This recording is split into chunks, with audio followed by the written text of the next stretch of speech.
Hi Makkale, so welcome back to Basic Science class. ഇന്ന് ഞാൻ പറഞ്ഞില്ലായിരുന്നു നമ്മൾ ലാസ്റ്റ് ക്ലാസ്സിൽ ചാപ്റ്റർ 9 അല്ലേ better lifestyle for brighter tomorrow എന്ന് പറഞ്ഞ ചാപ്റ്ററിന്റെ പകുതി വരെ പറഞ്ഞു നിർത്തിയായിരുന്നു. സോ ബാക്കി പകുതി പഠിക്കണ്ടേ?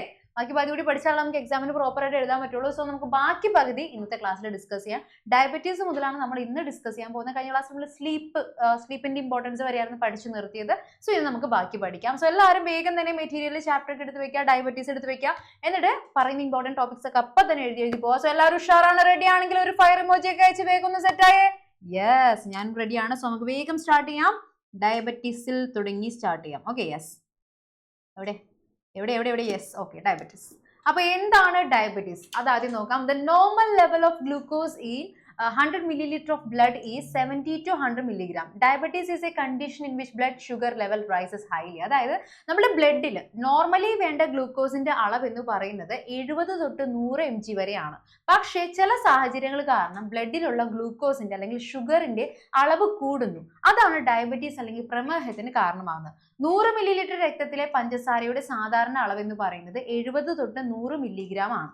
രക്തത്തിലെ പഞ്ചസാരയുടെ അല്ലെങ്കിൽ ഗ്ലൂക്കോസിന്റെ അളവ് ക്രമാതീതമായി ഉയരുന്ന രോഗമാണ് നമ്മൾ പ്രമേഹം അല്ലെങ്കിൽ ഡയബറ്റീസ് എന്ന് വിളിക്കുന്ന രോഗം. ഇപ്പൊ നമ്മൾ മോസ്റ്റ്ലി അല്ലേ വീട്ടിൽ ഒരാൾക്കെങ്കിലും ഈ പറയുന്ന ഡയബറ്റീസ് ഒക്കെ ഉള്ളത് വളരെ സ്വാഭാവികമായി തുടങ്ങി. കാരണം അത്രത്തോളം നമ്മൾ കെയർലെസ് ആണ് നമ്മുടെ ഡയറ്റിന്റെ കാര്യത്തിലും ഫുഡിന്റെ കാര്യത്തിലൊക്കെ.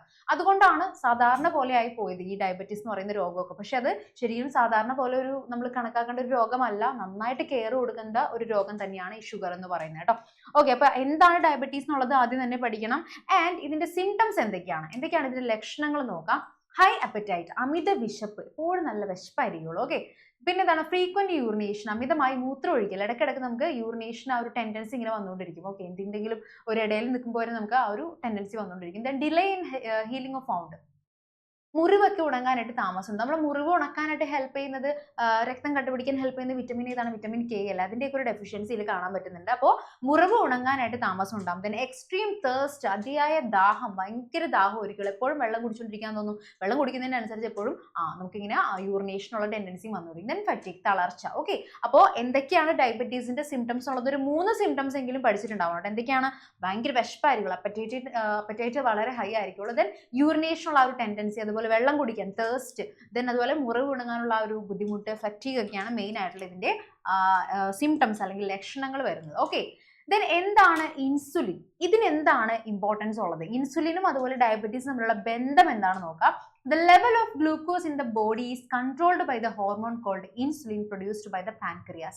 Pancreas എന്ന് പറയുന്ന ഒരു ഗ്രന്ഥി ഉണ്ട് നമ്മുടെ ബോഡിയിൽ. ഇത് ഉൽപ്പാദിപ്പിക്കുന്ന ഒരു ഹോർമോൺ ആണ് ഇൻസുലിൻ എന്ന് പറയുന്നത്. ഈ ഇൻസുലിൻ ആണ് നമ്മുടെ ബോഡിയിലുള്ള ഗ്ലൂക്കോസിന്റെ അളവിനെ കൺട്രോൾ ചെയ്യുന്നത്. അപ്പൊ ഇൻസുലിന്റെ ഇമ്പോർട്ടൻസ് മനസ്സിലായല്ലോ. ഇൻസുലിൻ ആയിരിക്കുള്ളൂ നമ്മുടെ ബോഡിയിൽ എത്രത്തോളം ഗ്ലൂക്കോസ് ഉണ്ടാവണം എന്നുള്ളതിന്റെ ആ ഒരു ലെവല് കൺട്രോൾ ചെയ്യുന്ന ആൾ. അപ്പൊ ശരീരത്തിലെ ഗ്ലൂക്കോസിന്റെ അളവ് നിയന്ത്രിക്കുന്നത് പാൻക്രിയാസ് ഉൽപ്പാദിപ്പിക്കുന്ന ഇൻസുലിൻ എന്ന ഹോർമോൺ. ഇത് വളരെ ഇമ്പോർട്ടന്റ് ആണ് കേട്ടോ. ഏത് ഹോർമോൺ ആണെന്നുള്ളത് ചിലപ്പോൾ വൺ വേർഡ് ആയിട്ടോ അല്ലെങ്കിൽ ചിലപ്പോൾ ഒരു എക്സ്പ്ലനേഷൻ ആയിട്ടോ വരെ ചോദിക്കാനുള്ള സാധ്യതയുണ്ട്. സോ ഈ ഒരു sentence it is very very important. ആരാണ്? ഇൻസുലിൻ. പാൻക്രിയാസ് പ്രൊഡ്യൂസ് ചെയ്യുന്ന ഇൻസുലിൻ എന്ന ഹോർമോൺ ആണ് നമ്മുടെ ബോഡിയിലുള്ള ഗ്ലൂക്കോസിന്റെ അളവിനെ തീരുമാനിക്കുന്നത്. ടൈപ്പ് 1 ഡയബറ്റീസ്, നമ്മൾ എന്താ പറയാ, നമുക്ക് ഒരു 2-3 ടൈപ്പ് ഓഫ് ഡയബറ്റീസ് ഉണ്ട്. 1-2 ടൈപ്പ് ഡയബറ്റീസ് ഉണ്ട്. അതിൽ ടൈപ്പ് 1 ഡയബറ്റീസ് എന്ന് പറയുന്നത് it is a condition in which the body does not produce enough insulin due to the damage of cells which produce insulin. It is generally seen in children. Insulin ഉൽപ്പാദിപ്പിക്കുന്ന കോശങ്ങളുടെ നാശം കാരണം ശരീരത്തിന് ആവശ്യമായത്ര insulin ഉൽപ്പാദിപ്പിക്കപ്പെടാത്ത അവസ്ഥയാണ് type 1 പ്രമേഹം എന്ന് പറയുന്നത്. അതായത് പ്രമേഹം 1 വരുന്നത് ഇൻസുലിൻ നമുക്ക് പ്രോപ്പർ ആയിട്ട് ഒരു അളവിൽ എന്തായാലും നമ്മുടെ ബോഡി സെക്രീറ്റ് ചെയ്യണം, ഉണ്ടാക്കിക്കൊണ്ടിരിക്കണം. പക്ഷേ എന്തോ ഒരു സാഹചര്യം കൊണ്ട് സെൽസിന്റെ ഒക്കെ ചെറിയ ഡാമേജ് കാരണം ഇൻസുലിൻ ആവശ്യത്തിനുള്ള അളവിന് പ്രൊഡ്യൂസ് ചെയ്യപ്പെടാത്ത അവസ്ഥയാണ് നമ്മൾ ടൈപ്പ് 1 ഡയബറ്റീസ് എന്ന് വിളിക്കുന്നത്. ഇത് കൂടുതലായിട്ട് നമുക്ക് ചിൽഡ്രൻസ്, കുട്ടികളിലാണ് കാണാനായിട്ട് സാധിക്കുന്നത്. ടൈപ്പ് 2 എന്ന് പറയുന്നത് it is a condition in which body is unable to use insulin produces insufficient insulin. ഇവിടെ ടൈപ്പ് 2 വരുമ്പോൾ ചെറിയൊരു വ്യത്യാസമുണ്ട്. നമ്മുടെ ബോഡിയിൽ ഇൻസുലിൻ ഉണ്ടാവും, പ്രൊഡ്യൂസ് ചെയ്യപ്പെടുന്നുണ്ട്. പക്ഷെ നമ്മുടെ ബോഡിക്ക് ആ പ്രൊഡ്യൂസ് ചെയ്യപ്പെടുന്ന ഇൻസുലിനെ ഉപയോഗിക്കാൻ പറ്റാത്തൊരവസ്ഥ, യൂട്ടിലൈസ് ചെയ്യാൻ പറ്റാത്തൊരവസ്ഥ. ടൈപ്പ് 1 എന്തായിരുന്നു? ബോഡിയിൽ ഇൻസുലിൻ ഉണ്ടാവാത്ത അവസ്ഥയായിരുന്നു. ടൈപ്പ് 2 എന്ന് പറയുന്നത് ഉണ്ടായ ഇൻസുലിനെ ഉപയോഗിക്കാൻ പറ്റാത്ത അവസ്ഥയാണ് ടൈപ്പ് 2 ഡയബറ്റീസ് എന്ന് പറയുന്നത്. ഈ ടൈപ്പ് 2 എന്ന് പറയുന്നത് നമുക്ക് എങ്ങനെയെങ്കിലും മരുന്നൊക്കെ കഴിച്ച് നമ്മുടെ ലൈഫ് സ്റ്റൈലൊക്കെ ഒന്ന് പ്രോപ്പർ ആക്കി നല്ല മെഡിറ്റേഷൻ ഒക്കെ എടുത്തിട്ട് നല്ല ഹെൽത്തി ആയിട്ട് ഇരുന്ന് കഴിഞ്ഞാൽ ടൈപ്പ് 2 ഡയബറ്റീസ് നമുക്ക് മാനേജ് ചെയ്യാൻ പറ്റും, ഓക്കെ ആക്കാൻ പറ്റും. ടൈപ്പ് 1 എന്ന് പറയുന്നത് ഞാൻ പറഞ്ഞില്ലേ കുട്ടികളിൽ കാണപ്പെടുന്ന ഒരു അവസ്ഥയാണ്. സോ അത് നമുക്ക് ലൈഫ് ലോങ് ജീവിതകാലം മുഴുവനും ഇൻസുലിന്റെ ഇഞ്ചക്ഷൻ വെച്ച് മാത്രമേ അതിന് നമുക്ക് എന്താ പറയാ കൺട്രോൾ ചെയ്യാൻ പറ്റുള്ളൂ. ഓക്കെ, അപ്പൊ ടൈപ്പ് 1 ഡയബറ്റീസ് എന്ന് പറയുന്നത് കുറച്ച് റിസ്കി കാരണം വെച്ചാൽ ഇൻസുലിൻ ഉണ്ടാവുന്നില്ല ബോഡിയിൽ. അപ്പൊ അത് ഇഞ്ചക്ട് ചെയ്ത് ഉണ്ടാക്കിയെടുക്കണം. ഓക്കെ, അപ്പൊ അത് ലൈഫ് ലോങ് നമ്മൾ ഇഞ്ചക്ട് ചെയ്തുകൊണ്ടേ ഇരിക്കേണ്ടി വരും. ടൈപ്പ് 2 നമുക്ക് കുഴപ്പമില്ല, ഉണ്ടായ ഇൻസുലിനെ വേണ്ട രീതിക്ക് നമ്മൾ യൂട്ടിലൈസ് ചെയ്താൽ മതി, ഹെൽത്തി ആയിട്ട് ഇരുന്നാൽ മതി. ഓക്കെ, അപ്പോൾ ഇൻസുലിൻ എന്ന് പറയുന്നത് പാൻക്രിയാസ് സെക്രീറ്റ് ചെയ്യുന്ന ഒരു ഹോർമോൺ ആണ്. ആളാണ് നമ്മുടെ ബോഡിയിലുള്ള ഗ്ലൂക്കോസിന്റെ അളവിനെ തീരുമാനിക്കുന്നത്. 2 ടൈപ്പ് ഡയബറ്റീസ് ഉണ്ട്, ടൈപ്പ് 1 ടൈപ്പ് 2. ടൈപ്പ് 1 എന്ന് പറയുന്നത് ബോഡിയിൽ ഇൻസുലിൻ ഉണ്ടാവാത്ത അവസ്ഥ. ടൈപ്പ് 2 എന്ന് പറയുന്നത് ഉണ്ടായ ഇൻസുലിൻ ഉപയോഗിക്കാൻ പറ്റാത്ത അവസ്ഥ. അത് നമുക്ക് എങ്ങനെയെങ്കിലും മാറ്റിയെടുക്കാനും പറ്റും. ഇത്രയും കാര്യങ്ങളാണ് നമ്മൾ ഡയബറ്റീസിന്റെ കേസിൽ പറഞ്ഞത്. ഇനി നമുക്ക് വരാൻ പോകുന്നത് വേറെ ഒരു ഹെൽത്ത് കണ്ടീഷൻ ആണ്, ദാറ്റ് ഈസ് ബ്ലഡ് പ്രഷർ അല്ലെങ്കിൽ രക്തസമ്മർദ്ദം. കണ്ടോ, ഈ ഒരു മെഷീൻ വെച്ചിട്ടാണ് നമ്മൾ രക്തസമ്മർദ്ദം അല്ലെങ്കിൽ ബ്ലഡ് പ്രഷർ നോക്കുന്നത്. ഇത് മിക്ക സാഹചര്യങ്ങളും നമ്മൾ യൂസ് ചെയ്യാറുള്ളൂ. ഇപ്പോൾ വീടുകളിലൊക്കെ നമ്മൾ സാധാരണ വാങ്ങി വെക്കാറുള്ള സംഭവമാണ്. കാരണം ഇപ്പോൾ വലിയ വലിയ മുതിർന്ന ആൾക്കാരും അതുപോലെ പ്രായമുള്ളവരൊക്കെ ഉണ്ടെങ്കിൽ ഇത് വാങ്ങി വെക്കുന്നത് വളരെ നല്ല കാര്യമാണ്. ഇടയ്ക്ക് നമുക്ക് നോക്കാം. ഓക്കെ, ബ്ലഡ് പ്രഷർ അല്ലെങ്കിൽ രക്തസമ്മർദ്ദം. It is a pressure exerted on the walls of the blood vessels as the blood flows through them. അതായത് നമ്മളുടെ ബോഡിയിൽ കണ്ടിന്യൂസ് ആയിട്ട് ബ്ലഡ് ഇങ്ങനെ ഫ്ലോ ചെയ്തുകൊണ്ടിരിക്കുകയാണല്ലോ, രക്തം ഇങ്ങനെ ഒഴുകിക്കൊണ്ടേ ഇരിക്കുകയാണ് രക്തക്കുഴലുകളിലൂടെ, ബ്ലഡ് വെസൽസിലൂടെ. അങ്ങനെ ഒഴുകുന്ന ബ്ലഡ് ആ ബ്ലഡ് വെസൽസിന്റെ വാളില്ലേ, ആ ഒഴുകുന്ന കുഴൽ, രക്തക്കുഴലിന്റെ വാൾസ് ഇല്ലേ, ഭിത്തി, ആ ഭിത്തിയിലേക്ക് എക്സേർട്ട് ചെയ്യുന്ന പ്രഷർ, ആ ഒരു മർദ്ദം ഇങ്ങനെ എക്സേർട്ട് ചെയ്യില്ലേ ഒഴുകുമ്പോൾ, ആ പ്രഷറിനെയാണ് നമ്മൾ ബ്ലഡ് പ്രഷർ അല്ലെങ്കിൽ രക്തസമ്മർദ്ദം എന്ന് വിളിക്കുന്നത്. And blood pressure is measured using a device called sphygmomanometer. Sphygmomanometer എന്ന് പറയുന്ന ഒരു ഉപകരണം ഉപയോഗിച്ചിട്ടാണ് നമ്മൾ ബ്ലഡ് പ്രഷർ അളക്കുന്നത്. ഇത് എന്തായാലും പഠിക്കണം കേട്ടോ, എന്തായാലും അറിഞ്ഞിരിക്കേണ്ടതാണ്. സ്റ്റിഗ്മോമാനോമീറ്റർ വെച്ചിട്ടാണ് നമ്മൾ ബ്ലഡ് പ്രഷർ അളക്കുന്നതെന്നുള്ള കാര്യം. അതിന്റെ ഫിഗർ ഒന്ന് കാണിച്ചിട്ട് കണ്ടു, ഇതാണ് നമ്മുടെ സ്റ്റിഗ്മോമാനോമീറ്റർ എന്ന് പറയുന്നത്. നമ്മൾ ആ ഫസ്റ്റ് ഫിഗർ കണ്ടില്ലേ, ഇത് കണ്ടില്ലേ, ഇതുപോലെ ഒരു ബാൻഡ് നമ്മളിങ്ങനെ കെട്ടി വെച്ചിട്ട് അതിനുള്ളിൽ നിന്നായിരിക്കുള്ള എന്താ പറയുക മെഷർ ചെയ്യാനുള്ള ബ്ലഡ് പ്രഷർ മെഷർ ചെയ്യാനുള്ള പൈപ്പിംഗ് വരും. ദെൻ അതിൽ നിന്ന് ഒരു ഡിവൈസ്, ഒരു ഡിജിറ്റൽ ഡിവൈസ് ഉണ്ടാകും. അതിൽ നമുക്ക് കാണാൻ പറ്റും എത്രത്തോളം ആയിരിക്കും നമ്മുടെ ബ്ലഡ് പ്രഷർ എന്നുള്ള കാര്യം നമുക്ക് കാണാൻ പറ്റും. ഓക്കെ, അപ്പോൾ എന്താണ് ബ്ലഡ് പ്രഷർ എന്ന് പഠിക്കണം. അതുപോലെ തന്നെ അത് മെഷർ ചെയ്യാൻ യൂസ് ചെയ്യുന്ന ഡിവൈസ് ഏതാണെന്നുള്ളതും ഇമ്പോർട്ടന്റ് ആണ്. എന്തായാലും പഠിച്ചേ പറ്റുള്ളൂ. ഓക്കെ, ഈ ഡിവൈസ് കണ്ടാലും മനസ്സിലാവണം കേട്ടോ. ചിലപ്പോൾ ഫിഗർ എന്നിട്ട് ചോദിച്ചാലോ. A reading of 120 out of 80 mmHg on this device indicates normal blood pressure. അതായത് നമുക്ക് 120/80 എന്ന് കാണിക്കുന്ന റീഡിംഗ് ആണ് ഒരു നോർമൽ രക്തസമ്മർദ്ദ നിരക്ക് എന്ന് പറയുന്നത് കേട്ടോ. അപ്പൊ അതിന്റെ മേലെ കൂടിയാലും കുറഞ്ഞാലൊക്കെ പ്രശ്നം തന്നെയാണ്. സോ ആ ഒരു റേഞ്ചിൽ വേണം നമ്മളെപ്പോഴും മെയിൻറ്റെയിൻ ചെയ്യാനായിട്ട്. ഓക്കെ, ദെൻ ഇതിന്റെ കാരണങ്ങൾ എങ്ങനെയാണ് ബ്ലഡ് പ്രഷർ ഉണ്ടാകുന്നതെന്ന് വെച്ച് കഴിഞ്ഞാൽ smoking, obesity, potassium deficiency, excessive salt intake and ageing can cause variations in normal blood pressure level. പുകവലി, അമിതമായിട്ട് സ്മോക്ക് ചെയ്തുകൊണ്ടിരുന്നു കഴിഞ്ഞാൽ ഓട്ടോമാറ്റിക്കലി ബ്ലഡ് പ്രഷർ ഉണ്ടാകും, അത് കൂടും. അതുപോലെ തന്നെ ഒബേസിറ്റി, പൊണ്ണത്തടി അതിനൊരു കാരണമാകുക. പൊട്ടാഷ്യം ഡെഫിഷ്യൻസി, പൊട്ടാസ്യത്തിന്റെ കുറവ് ഒരു കാരണമാണ്. എക്സസീവ് സാൾട്ട് ഇൻടേക്ക്, നമ്മൾ ഉപ്പിന്റെ ഉപയോഗം, അതായത് ഇപ്പോൾ കൂടുതൽ നമ്മൾ ഉപ്പിട്ട കഞ്ഞിയൊക്കെ എപ്പോഴും കുടിച്ചുകൊണ്ടിരുന്നു കഴിഞ്ഞാൽ ഓട്ടോമാറ്റിക്കലി ബ്ലഡ് പ്രഷർ കൂടാനാണ് സാധ്യത. ദെൻ ഇൻടേക്ക്, ദെൻ ഏജിങ്, പ്രായം കൂടുന്നത് അല്ലെ, നമുക്ക് ഓട്ടോമാറ്റിക്കലി ഏജ് കൂടുന്നതിനനുസരിച്ച് നമ്മുടെ ബോഡിക്ക് കുറെ മാറ്റങ്ങൾ വരുന്നുണ്ട്. അതിന്റെ കൂടെ ചിലപ്പോൾ ബ്ലഡ് പ്രഷറും ഉണ്ടാവാനുള്ള സാധ്യതയുണ്ട് കേട്ടോ. സോ പ്രഷറിന്റെ ലെവൽ കൂടാൻ നോർമലി എന്നുള്ളത് വേരിയേഷൻ സംഭവിക്കാൻ, കൂടാനോ കുറയാനോ ഉള്ള കുറച്ച് കാരണങ്ങളാണ് ഈ കൊടുത്തിട്ടുള്ളത്. ഒരു 2 എണ്ണമെങ്കിലും എന്തായാലും പഠിച്ചു വെക്കുക. Smoking, obesity, potassium deficiency, excessive salt intake and ageing. പുകവലി, പൊണ്ണത്തടി, പൊട്ടാഷ്യത്തിന്റെ കുറവ്, ഉപ്പിന്റെ അമിത ഉപയോഗം, പ്രായാധിക്യം, അതായത് പ്രായം കൂടുന്നത് എല്ലാം ഇതിന് കാരണങ്ങളാണ് കേട്ടോ. Then measures to be taken for controlling blood pressure. രക്തസമ്മർദ്ദം നിയന്ത്രിക്കാനായിട്ട് നമ്മൾ ചെയ്യേണ്ട കാര്യങ്ങൾ എന്തൊക്കെയാണ്? കുറച്ച് കാര്യങ്ങളേ ഉള്ളൂ, സിമ്പിൾ ആണ്. റെഗുലർ എക്സസൈസ്, കൃത്യമായിട്ടുള്ള വ്യായാമം ചെയ്യുക. ഈറ്റ് എ ഹെൽത്തി ഡയറ്റ്, കൃത്യമായിട്ടുള്ള ആഹാരക്രമം. ഞാൻ പറഞ്ഞില്ലേ ചാപ്റ്റർ തുടങ്ങിയ സമയം തൊട്ട് ഞാൻ പറയുന്ന കാര്യമാണ്. എപ്പോഴും നമ്മുടെ ഡയറ്റ് പ്രോപ്പർ ആയിരിക്കണം. കഴിക്കുന്ന ഫുഡ് അത് എത്ര അളവിൽ കഴിക്കണം, ഏത് സമയത്ത് കഴിക്കണം, ഏത് ഫുഡ് കഴിക്കണം എന്നൊക്കെ ഉള്ളത് നമ്മൾ എപ്പോഴും ശ്രദ്ധിക്കേണ്ട കാര്യങ്ങളാണ്. വെറുതെ റാൻഡമായിട്ട് അതും ഇതൊക്കെ വലിച്ചു കയറ്റി തിന്നു കഴിഞ്ഞാൽ നമ്മുടെ ബോഡിക്ക് അതിനൊന്നും ഉൾക്കൊള്ളാൻ പറ്റിയെന്ന് വരില്ല. ഓട്ടോമാറ്റിക്കലി നമ്മുടെ ബോഡിക്ക് പല രീതിക്കുള്ള ഹെൽത്ത് ഇഷ്യൂസും വരാനുള്ള സാധ്യതയുണ്ട്. സോ നമ്മുടെ ഡയറ്റ് എപ്പോഴും പ്രോപ്പർ ആയിരിക്കണം, ഹെൽത്തി ആയിരിക്കണം. ദെൻ റെഡ്യൂസ് സാൾട്ട്, ഉപ്പിന്റെ അളവ് കുറക്കുക. അതുകൊണ്ട് ഒരു പ്രശ്നമില്ല കേട്ടോ, ഉപ്പിന്റെ അളവ് കുറച്ചുകൊണ്ട് നമുക്ക് ഒരു പ്രശ്നമില്ല. മാക്സിമം ഉപ്പിന്റെ അളവ് കുറയ്ക്കാനായിട്ട് ശ്രമിക്കുക. ഓക്കെ, അപ്പൊ എക്സസൈസ് എടുക്കുക, നല്ല ഡയറ്റ് ഫോളോ ചെയ്യുക, അതുപോലെ തന്നെ സാൾട്ടിന്റെ അളവ് കുറയ്ക്കാൻ ശ്രമിക്കുക. അപ്പൊ നമുക്ക് മാക്സിമം നമ്മുടെ ബ്ലഡ് പ്രഷർ നോർമലൈസ് ചെയ്ത് തന്നെ കൊണ്ടുപോകാൻ പറ്റും. കൊളസ്ട്രോൾ എന്താണെന്നുള്ളത് നമ്മൾ ഫാറ്റ് പറഞ്ഞൊരു കാര്യമാണ് കൊളസ്ട്രോളിന്റെ കാര്യം. കൊളസ്ട്രോൾ എന്ന് പറയുന്നത് ഫാറ്റിന്റെ ഒരു ഫോം തന്നെയാണ്, കൊഴുപ്പിന്റെ ഒരു ഫോം തന്നെയാണ് കൊളസ്ട്രോൾ എന്ന് പറയുന്നത്. പക്ഷേ ഇത് അമിതമായി കഴിഞ്ഞാൽ പ്രശ്നമാണ്. A total cholesterol level below 200 mg/dl is the ideal condition. അതായത് എന്താ പറയാ, ലിറ്ററലി 200 mg എന്നുള്ളതാണ് ശരിക്കും നോർമൽ ആയിട്ടുള്ളത്. അതിന്റെ താഴെ 200 mg താഴെ വരുന്നതാണ് ശരിക്കും നോർമൽ ആയിട്ടുള്ള കൊളസ്ട്രോളിന്റെ അളവ് എന്ന് പറയുന്നത്. There are 2 types of cholesterol. Good cholesterol ഉണ്ട്, അതുപോലെ തന്നെ ബാഡ് കൊളസ്ട്രോൾ ഉണ്ട്. ഓക്കെ, നല്ല കൊളസ്ട്രോൾ ഉണ്ട്, അതുപോലെ തന്നെ മോശം കൊളസ്ട്രോൾ ഉണ്ട്. അതെന്തൊക്കെയാണെന്ന് നോക്കാം. Excess bad cholesterol gets accumulated in the blood vessels and blocks the blood flow. Good cholesterol എന്ന് പറയുമ്പോൾ നമ്മുടെ ബോഡിക്ക് ആവശ്യമായിട്ടുള്ള ഒരു അളവാണ്. പക്ഷേ ആവശ്യമില്ലാതെ കൂടുതലായി കഴിഞ്ഞാലുള്ള പ്രശ്നം എന്താണെന്ന് വെച്ച് കഴിഞ്ഞാൽ നമ്മുടെ ബ്ലഡ് വെസൽസ്, ഞാൻ പറഞ്ഞില്ലേ നേരത്തെ ബ്ലഡ് ഫ്ലോ ചെയ്യുന്ന, ബ്ലഡ് ഒഴുകുന്ന വെസൽസിനെയാണ് ബ്ലഡ് വെസൽസ് എന്ന് വിളിക്കുന്നത്. ഈ വെസൽസിൽ നമ്മുടെ ഈ കൊളസ്ട്രോൾ ഇങ്ങനെ പറ്റിപ്പിടിച്ചിരുന്നിട്ട് ആ ബ്ലഡ് ഫ്ലോയിനെ അത് ബ്ലോക്ക് ചെയ്യും, പ്രിവെന്റ് ചെയ്യും. അതായത് ബ്ലഡിന് വേണ്ട രീതിക്ക് ഒഴുകാൻ പറ്റില്ല, സ്പേസ് കൊടുക്കില്ല നമ്മുടെ cholesterol. Okay, thus leading to heart attack. It also harms the liver. അതായത് ഇങ്ങനെ ബ്ലഡ് ബ്ലോക്ക് ചെയ്ത് കഴിഞ്ഞ് കഴിഞ്ഞാൽ അത് ഓട്ടോമാറ്റിക്കലി എന്തിന് കാരണമാകുന്നു? ഹാർട്ട് അറ്റാക്ക്, ഹൃദയാഘാതത്തിന് കാരണമാകുന്നുണ്ട്. ഇത് ചിലപ്പോൾ കരളിനെയും മോശമായിട്ട് ബാധിച്ചിരിക്കും. ഓക്കെ, അപ്പൊ കൊളസ്ട്രോൾ എന്ന് പറയുന്നത് ആവശ്യത്തിൽ കൂടുതലായി കഴിഞ്ഞാൽ, എപ്പോഴും എണ്ണ പലഹാരങ്ങളും ഫാറ്റുള്ള ഉൽപ്പന്നങ്ങൾ എപ്പോഴും കഴിച്ചുകൊണ്ടിരുന്നു കഴിഞ്ഞാൽ ഓട്ടോമാറ്റിക്കലി കൊളസ്ട്രോൾ കൂടിക്കഴിഞ്ഞാൽ അത് ബ്ലഡ് ഫ്ലോനെ പ്രിവെന്റ് ചെയ്യുന്നു. അതിനനുസരിച്ച് ഹാർട്ട് അറ്റാക്ക് പോലുള്ള രോഗങ്ങളിലേക്ക് അത് എത്തിക്കുകയും ചെയ്യുന്നു. ഓക്കെ, അപ്പോൾ ഇതൊന്ന് പഠിക്കണം കേട്ടോ. കൊളസ്ട്രോൾ കാരണം ഉണ്ടാവുന്ന, ബാഡ് കൊളസ്ട്രോൾ കാരണം ഉണ്ടാവുന്ന പ്രോബ്ലം എന്താണെന്ന് ചോദിച്ചാൽ എഴുതേണ്ട കാര്യമാണ്.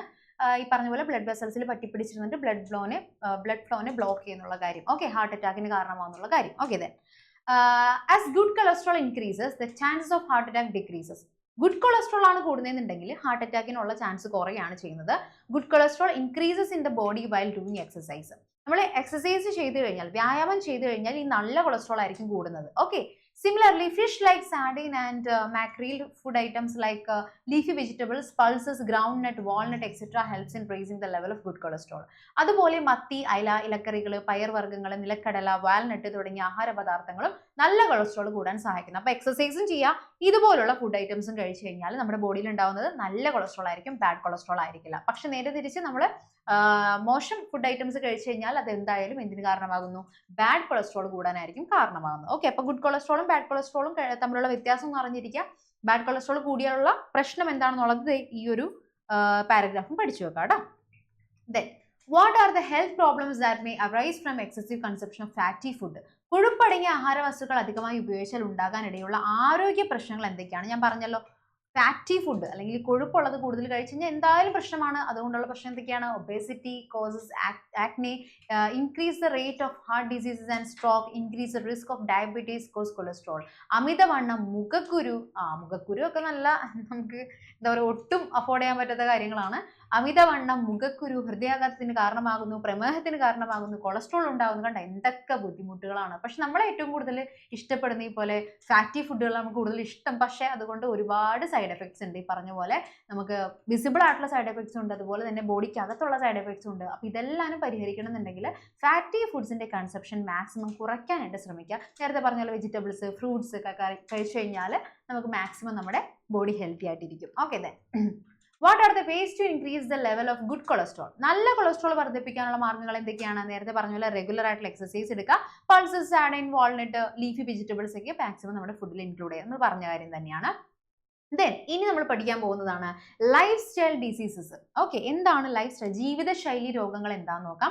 നമ്മുടെ അൺഹെൽത്തി ലൈഫ് സ്റ്റൈൽ, നമ്മുടെ ലൈഫ് സ്റ്റൈൽ ഹെൽത്തി അല്ല. നമ്മൾ എപ്പോഴും മര്യാദക്ക് നേരെ പോയി ഫുഡ് കഴിക്കുന്നില്ല, മര്യാദക്ക് കുളിക്കുന്നില്ല, വൃത്തി പാലിക്കുന്നില്ല, പല്ല് തേക്കുന്നില്ല, ഇങ്ങനെയുള്ള അൺഹെൽത്തി ലൈഫ് സ്റ്റൈൽ കാരണം ഉണ്ടാവാൻ സാധ്യതയുള്ള അസുഖങ്ങൾ, ഡിസീസിനെയാണ് നമ്മൾ ലൈഫ് സ്റ്റൈൽ ഡിസീസ് അല്ലെങ്കിൽ ജീവിതശൈലി രോഗങ്ങൾ എന്ന് വിളിക്കുന്നത്.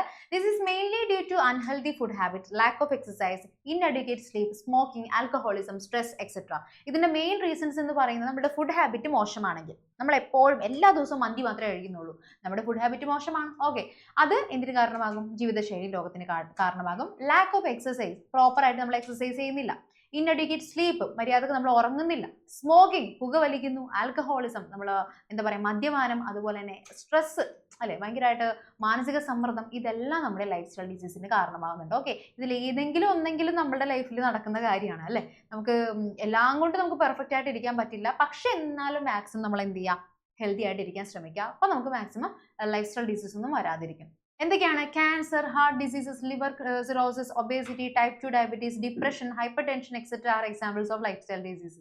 ക്യാൻസർ, ഹൃദയരോഗങ്ങൾ, കരൾ വീക്കം, പൊണ്ണതടി, ടൈപ്പ് 2 പ്രമേഹം, വിഷാദരോഗം, ഡിപ്രഷൻ ഇപ്പൊ ഭയങ്കര ട്രെൻഡിങ് ആയിട്ട് പോയിക്കൊണ്ടിരിക്കുന്ന സംഭവമാണ് ഡിപ്രഷൻ എന്ന് പറയുന്നത്. ഭേദമന്യേ എല്ലാവർക്കും ഇപ്പോൾ ഡിപ്രഷൻ എന്നുള്ള കാര്യങ്ങൾ ഇപ്പോൾ വന്നുകൊണ്ടിരിക്കുകയാണ്. ഹൈപ്പർ ടെൻഷൻ ഒക്കെ ഇപ്പോൾ കുട്ടികളുടെ ഇടയിലൊക്കെ നന്നായിട്ട് കൂടുന്നുണ്ട് ഹൈപ്പർ ടെൻഷൻ. ഇതെല്ലാം ലൈഫ് സ്റ്റൈൽ ഡിസീസസ് ആണ് അല്ലെ, ജീവിതശൈലി രോഗങ്ങളാണ്. And improper lifestyle can reduce our immunity. ചിലപ്പോൾ നമ്മളുടെ ജീവിതശൈലി നല്ലതല്ല എന്നുണ്ടെങ്കിൽ രോഗപ്രതിരോധ ശേഷിയും കുറയാനും കാരണമാകുന്നുണ്ട്, നമ്മുടെ ഇമ്മ്യൂണിറ്റി കുറയാനും കാരണമാകുന്നുണ്ട്. ചിലപ്പോൾ പെട്ടെന്ന് നമുക്ക് അസുഖങ്ങൾ ഇത് കൂടാണ്ട് പുറമേന്നും വേറെ അസുഖങ്ങൾ വന്നിരിക്കും. Okay, this may lead to many other diseases or aggravative them. ഇതിന്റെ ഫലമായി മറ്റു പല രോഗങ്ങളും വരുന്നതിനോ രൂക്ഷമാകുന്നതിനോ കാരണമാകുന്നു. അപ്പൊ നമ്മുടെ ലൈഫ് സ്റ്റൈൽ ഡിസീസ് രൂക്ഷമാകും, പുറത്തുനിന്ന് വേറെ കുറെ രോഗങ്ങളും വരും. മൊത്തത്തിൽ എന്താ പറയാ, നമ്മുടെ ലൈഫ് മൊത്തത്തിൽ തകിടം പറയും. അത് വേണ്ടാന്നുണ്ടെങ്കിൽ എന്ത് ചെയ്യണം? നമ്മുടെ ലൈഫ് സ്റ്റൈൽ എപ്പോഴും പ്രോപ്പർ ആയിട്ട് കൊണ്ടുപോകണം. ഗുഡ് ലൈഫ് സ്റ്റൈൽ ആയിരിക്കണം. ഫുഡ് മര്യാദ കഴിക്കണം, ഉറക്കം നന്നായിട്ട് വേണം, അതുപോലെ അധികം ടെൻഷൻ അടിക്കാതിരിക്കുക. കാര്യങ്ങൾ ഇപ്പോൾ എക്സാം ഒക്കെ വരുമ്പോൾ എന്തിനാണ് ടെൻഷൻ അടിക്കുന്നത്? അതൊക്കെ നമ്മുടെ ലൈഫിന്റെ ഒരു ഭാഗമാണല്ലോ. എക്സാംസ് ഒക്കെ ഇത് ഒരു എക്സാം കഴിഞ്ഞ് അടുത്ത എക്സാം എന്തായാലും വന്നുകൊണ്ടിരിക്കും. നമുക്ക് ഇതൊക്കെ ഒരു പ്രായം വരെ എഴുതിക്കൊണ്ടിരിക്കേണ്ട കാര്യങ്ങൾ തന്നെയാണ്. അതൊക്കെ നല്ല കോൺഫിഡന്റ് ആയിട്ട് നേരിടാനായിട്ട് ശ്രമിക്കുക. അപ്പൊ നന്നായിട്ട് പഠിച്ചു കഴിഞ്ഞാൽ കോൺഫിഡന്റ് ആയിട്ട് നേരിടാൻ ടെൻഷൻ അടിക്കേണ്ടി വരില്ല. ഓക്കെ, സോ അതാണ്. ദെൻ ലൈഫ് സ്റ്റൈൽ, ജീവിതശൈലിയിൽ വന്ന മാറ്റങ്ങളും അതിന് റിലേറ്റ് ചെയ്ത് വരുന്ന ബുദ്ധിമുട്ടുകളും അതിന്റെ പരിഹാരങ്ങളുമാണെന്ന് പറയാൻ പോകുന്നത്. അപ്പൊ എന്തൊക്കെയാണ് നമ്മുടെ ജീവിതശൈലിയിൽ ലൈഫ് സ്റ്റൈലിൽ വന്ന മാറ്റങ്ങൾ? പ്ലേയിങ് ഇലക്ട്രോണിക് ഗെയിംസ് ഇൻഡോഴ്സ്, വീടിനകത്തിരുന്ന് ഇലക്ട്രോണിക് ഗെയിം കളിക്കുന്നു. പുറത്ത് പണ്ടൊക്കെ എങ്ങനെയാണ്, ഒരു പാടം, ഒരു കണ്ടം ഉണ്ടാവും. ആ കണ്ടത്ത് പോയിട്ട് കുറേ ഫ്രണ്ട്സ് ഒക്കെ കൂടി നിന്നിട്ട് ഒരു കമ്പും കോലൊക്കെ കുത്തി വെച്ചിട്ട് ക്രിക്കറ്റ് എന്ന് പറയുന്നത് ചിലപ്പോൾ നമുക്ക് വേണ്ട ബാറ്റ് ബോളും സാധനങ്ങളൊന്നും ഉണ്ടാവില്ല. അതൊക്കെ നമ്മൾ ഉണ്ടാക്കുന്നതായിരിക്കുള്ളൂ അല്ലേ. ഭയങ്കരമായിട്ട് എഫേർട്ട് ഇട്ടിട്ട് എല്ലാവരും ചേർന്ന് ആ ഒരു യൂണിറ്റിയോട് കൂടി ചെയ്യുന്ന കാര്യങ്ങളായിരിക്കുള്ളൂ. അപ്പൊ നമുക്ക് മാക്സിമം എക്സസൈസും കിട്ടുന്നുണ്ടല്ലേ.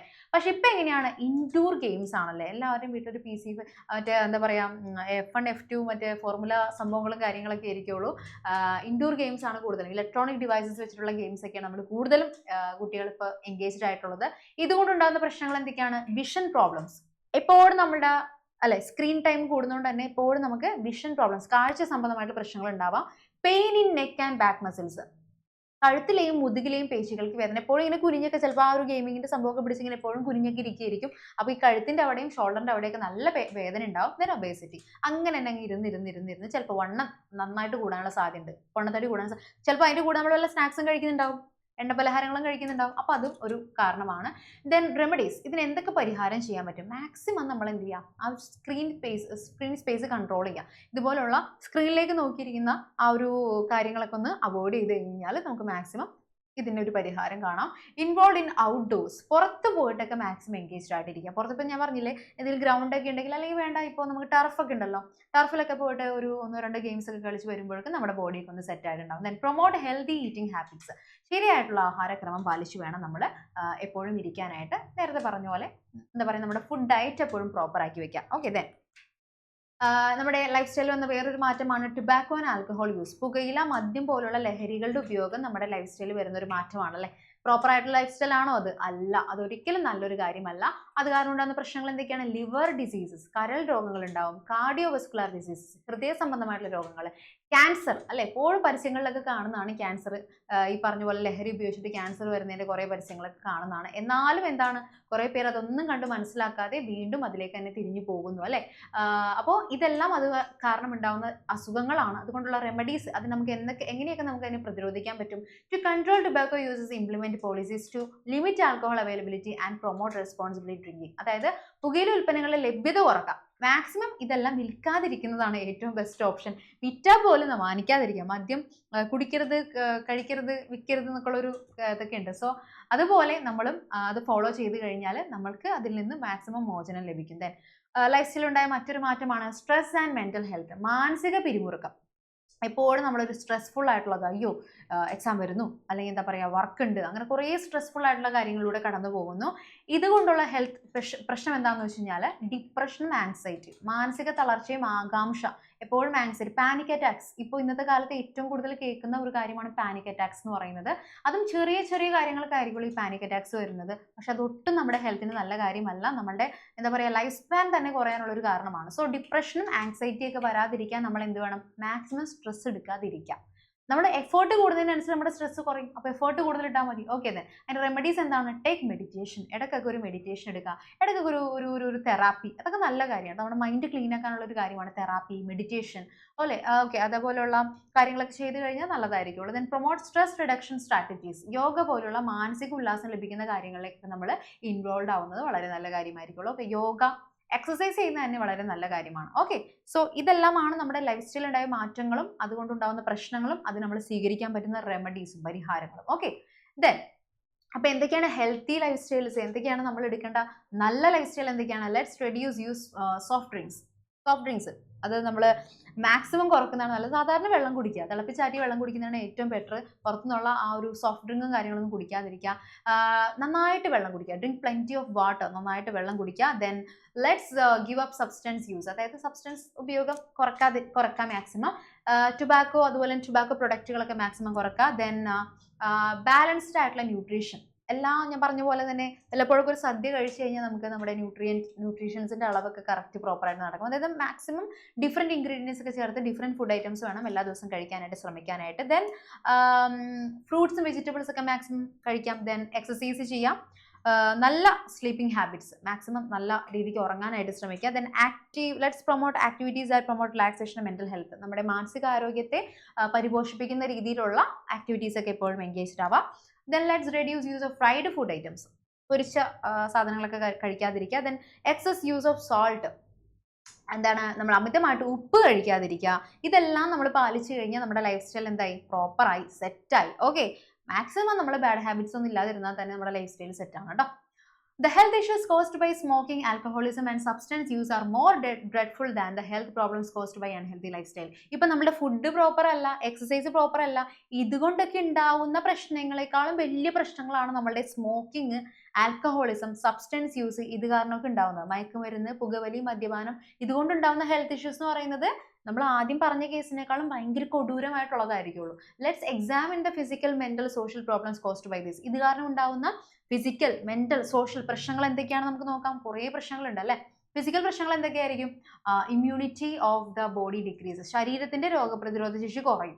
എപ്പോഴും നമ്മൾ ഈ പറഞ്ഞ പോലെ ടുബാക്കോ, ആൽക്കഹോൾ, അതുപോലെ തന്നെ സബ്സ്റ്റൻസ് ഒക്കെ യൂസ് ചെയ്ത് കഴിഞ്ഞാൽ നമ്മുടെ ഇമ്മ്യൂണിറ്റി കുറഞ്ഞുകൊണ്ടിരിക്കുകയാണ്. ദെൻ മെന്റൽ പ്രോബ്ലം എന്താണ്? ആൻസൈറ്റി കൂടും, ഡിപ്രഷൻ കൂടും. ഓക്കെ, ഉത്കണ്ഠ, വിഷാദമൊക്കെ കൂടും.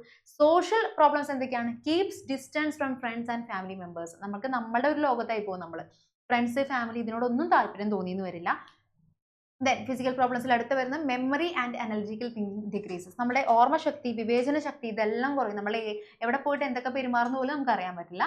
Then causes lung and heart related diseases. അതുപോലെ ഹൃദയ സംബന്ധമായിട്ടുള്ളതും ശ്വാസകോശ സംബന്ധമായിട്ടുള്ള പ്രശ്നങ്ങളൊക്കെ ഉണ്ടാവും. ദെൻ മെന്റൽ പ്രോബ്ലംസിൽ വരുന്നത് gets tempted to engage in illegal activities. നിയമവിരുദ്ധമായ പ്രവർത്തനങ്ങൾ ചെയ്യാനുള്ള പ്രേരണ ഉണ്ടാവും മെന്റൽ പ്രോബ്ലംസിൽ. ചിലപ്പോൾ എന്താ പറയുക, ഇത് ഇങ്ങനെയുള്ള സാധനങ്ങൾ ഉപയോഗിച്ച് കൊലപാതകം വരെ സംഭവിക്കുന്ന ഒരു കാലഘട്ടത്തിലാണ് നമ്മൾ ജീവിക്കുന്നത്. സോ അതിലേക്കൊന്ന് മാക്സിമം ഇറങ്ങാതിരിക്കുന്നതാണ് ഏറ്റവും ബെസ്റ്റ് ഓപ്ഷൻ. കാരണം അത് നമ്മളെ ഏതൊക്കെ തലങ്ങളിലേക്ക് എത്തിക്കും, എന്തൊക്കെ ചെയ്യിക്കും എന്നുള്ളത് നമുക്ക് ഒരു ഐഡിയയും ഇല്ല. Then becomes aggressive quickly. പെട്ടെന്ന് നമ്മൾ അക്രമാസക്തരാകും. എന്ത് ചെയ്യും എന്നുള്ള ആ ഒരു എന്താ പറയുക, ഒരു വ്യഗ്രത, എന്ത് നമ്മൾ ചെയ്തു പോകും എന്നുള്ള ഒരു അവസ്ഥയിലേക്ക് വരും. പിന്നെ സോഷ്യൽ പ്രോബ്ലംസ് നോക്കിക്കഴിഞ്ഞാൽ മേക്സ് അൺഡിസൈറബിൾ ഫ്രണ്ട്ഷിപ്സ്. തെറ്റായ സുഹൃബന്ധങ്ങൾ സൃഷ്ടിക്കുന്നു. നമ്മൾ ഏത് ട്രാക്കിലൊക്കെ ആയിരിക്കും പോകുന്നതെന്നുള്ളത് ഒരു ഐഡിയയും ഇല്ല. Decreases interest in learning. പഠനത്തിലൊന്നും നമുക്ക് വലിയ താല്പര്യമൊന്നും ഉണ്ടാവില്ല. ഓഫ് കോഴ്സ് നമുക്ക് അതിലൊന്നും താല്പര്യം ഉണ്ടാവില്ല, വേറെ പല കാര്യങ്ങളിലായിരിക്കും നമുക്ക് താല്പര്യം വരുന്നത്. ഓക്കെ, അപ്പോൾ അതുകൊണ്ട് ഒരിക്കലും നമുക്കൊരു നല്ല കാര്യം കണ്ടു ഈ പറഞ്ഞാൽ ഒരു നല്ല കാര്യം പോലും ഇല്ല. അപ്പോൾ മാക്സിമം ടുബാക്കോ, ആൽക്കഹോൾ, സബ്സ്റ്റൻസ് ഇതൊക്കെ നമ്മൾ ജീവിതത്തിൽ നിന്ന് ഒഴിവാക്കി കഴിഞ്ഞ് കഴിഞ്ഞാൽ ഇത് നമ്മുടെ ജീവിതത്തിലേക്ക് വരാനുള്ള സാഹചര്യങ്ങളും ഒഴിവാക്കി കഴിഞ്ഞ് കഴിഞ്ഞാൽ നമ്മൾ മാക്സിമം ഹെൽത്തി ആയിട്ട് ഇരിക്കുള്ളൂ. നമ്മളുടെ ഫിസിക്കൽ, മെന്റൽ, സോഷ്യൽ പ്രോബ്ലംസ് എല്ലാം നമുക്ക് ഒഴിവാക്കാനായിട്ട് സാധിക്കും. ഓക്കെ, അപ്പം എൻ്റെ മക്കൾ ആരും ഇതിലോട്ടൊന്നും പോകില്ലെന്ന് എനിക്കറിയാം, എന്നാലും ഞാനൊന്ന് പറഞ്ഞ് ഉറപ്പിച്ച് വെച്ചതാണ്. സോ ഇത്രയുമാണ് നമുക്ക് ഈ ചാപ്റ്ററിൽ ഇമ്പോർട്ടൻ്റ് ആയിട്ടുള്ള ടോപ്പിക്സ് വരുന്നത്. ലാസ്റ്റ് നമ്മൾ പറഞ്ഞു നിർത്തിയ ലൈഫ് സ്റ്റൈൽ ഡിസീസ് വരെയാണ്. കുറച്ച് ഡിസീസസ് അല്ലേ നമുക്ക് എന്തൊക്കെയാണ് പഠിച്ചത്? നമ്മൾ കൊളസ്ട്രോൾ, ബ്ലഡ് പ്രഷർ, ഡയബറ്റീസ്, പിന്നെ ലൈഫ് സ്റ്റൈൽ ഡിസീസ്. ഇത്രയുമാണ് നമ്മൾ ഡിസീസിന്റെ കേസിൽ പഠിച്ചത്. തുടക്കത്തിൽ നമ്മൾ സ്ലീപ്പിന്റെയും ഫുഡിന്റെയും എക്സസൈസിന്റെയും ഇമ്പോർട്ടൻസും കാര്യങ്ങളാണ് പഠിച്ചത്. അപ്പോൾ ഇത്രയുമാണ് ഈ ചാപ്റ്റർ വരുന്നത്. ഒരു സിമ്പിൾ ആയിട്ടുള്ള ചെറിയ ചാപ്റ്റർ ആയിരുന്നു. അപ്പോൾ ഇത് പഠിച്ച് സെറ്റ് ആയിട്ട് വേണം എക്സാമിന് പോകാനായിട്ട്. അപ്പോൾ എല്ലാവർക്കും ഓൾ ദ വെരി ബെസ്റ്റ്.